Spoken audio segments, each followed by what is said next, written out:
सीरत खातिम अल-अंबिया मोहम्मद मुस्तफ़ा। उन्वान मजाक उड़ाने वाले। जवाब में हज़रत खुबाब बन अत सल्लल्लाहु अलैहि वसल्लम ने फरमाया, अल्लाह की कसम मैं मोहम्मद का दीन नहीं छोड़ सकता। इसी तरह इन मजाक उड़ाने वालों में से एक असवद बिन यगूस भी था। ये हुजूर का मामूजाद था।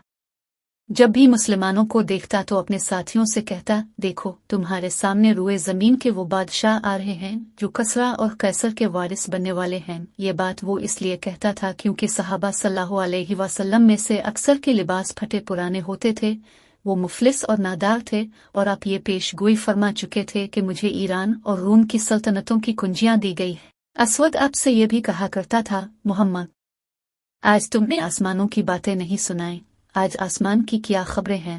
ये और उसके साथ ही जब आप और आपके सहाबा सल्लल्लाहु अलैहि वसल्लम को देखते तो सीटियां बजाते थे, आंखें मिटकाती थे। इसी किस्म का एक आदमी नजर बन हारिस था।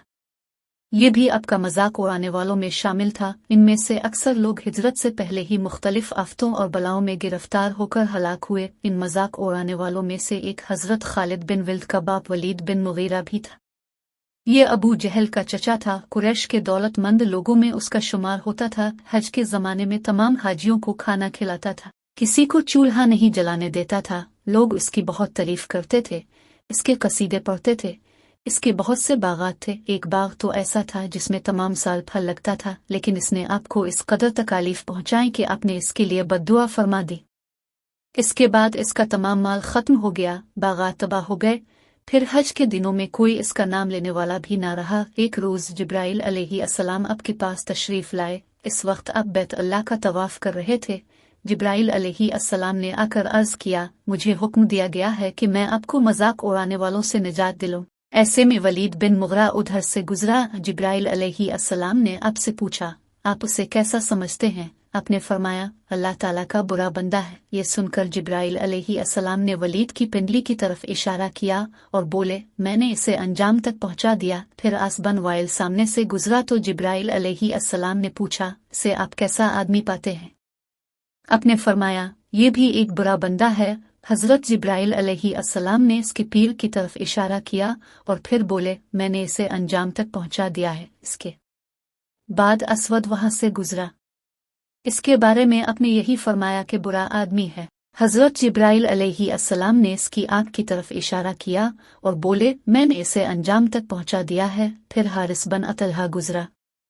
हजरत जिब्राइल अलैहिस्सलाम ने इसके पेट की तरफ इशारा करके कहा, ओ मैंने इसे अंजाम तक पहुंचा दिया है। इस वाक़े के बाद असवद बिन यगूस अपने घर से निकला तो इसको लो के थपेड़ों ने झुलसा दिया। इसका चेहरा जलकर बिल्कुल सियाह हो गया।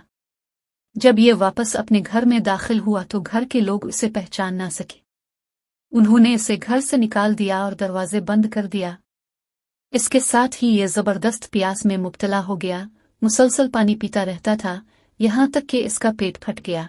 हारिस बिन अतलहा के साथ ये हुआ कि उसने एक नमकीन मछली खा ली।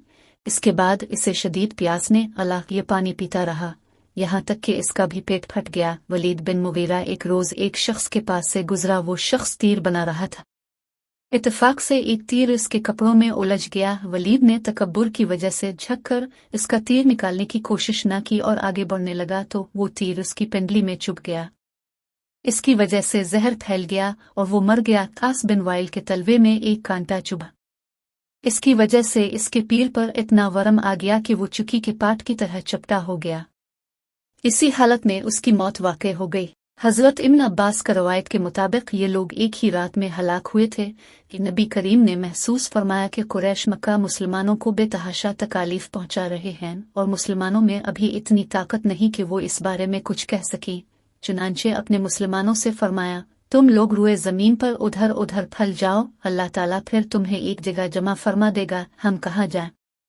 सहाबा किराम सल्लल्लाहु अलैहि वसल्लम ने पूछा। अपने मुख हबशा की तरफ इशारा करते हुए फरमाया, तुम लोग मुख हबशा की तरफ चले जाओ, इसलिए कि वहाँ का बादशाह नेक है, वो किसी पर जुल्म नहीं होने देता, वो सच्चाई की सरजमी है। यहाँ तक कि अल्लाह ताला तुम्हारी उन मुसीबतों का खात्मा करके तुम्हारे लिए आसानियाँ पैदा कर दे। हदीस में आता है कि जो शख्स अपने दीन को बचाने के लिए उधर से इधर कहीं गया, चाहे वो एक बालिश्त ही चला, इसके लिए जन्नत वाजिब कर दी जाती है। चुनांचे इस हुक्म के बाद बहुत से मुसलमान अपने दीन को बचाने के लिए अपने वतन से हिजरत कर गए। ان میں کچھ ایسے بھی تھے جنہوں نے اپنے بیوی بچوں کے ساتھ ہجرت کی، اور کچھ ایسے بھی تھے جنہوں نے تنہا ہجرت کی۔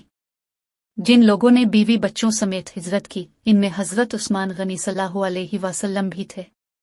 ان کے ساتھ ان کی بیوی یعنی آپ کی صاحبزادی حضرت رقا بھی ہجرت کر گئی۔ حضرت عثمان غنی صلی اللہ علیہ وسلم سب سے پہلے ہجرت کرنے والے شخص ہیں۔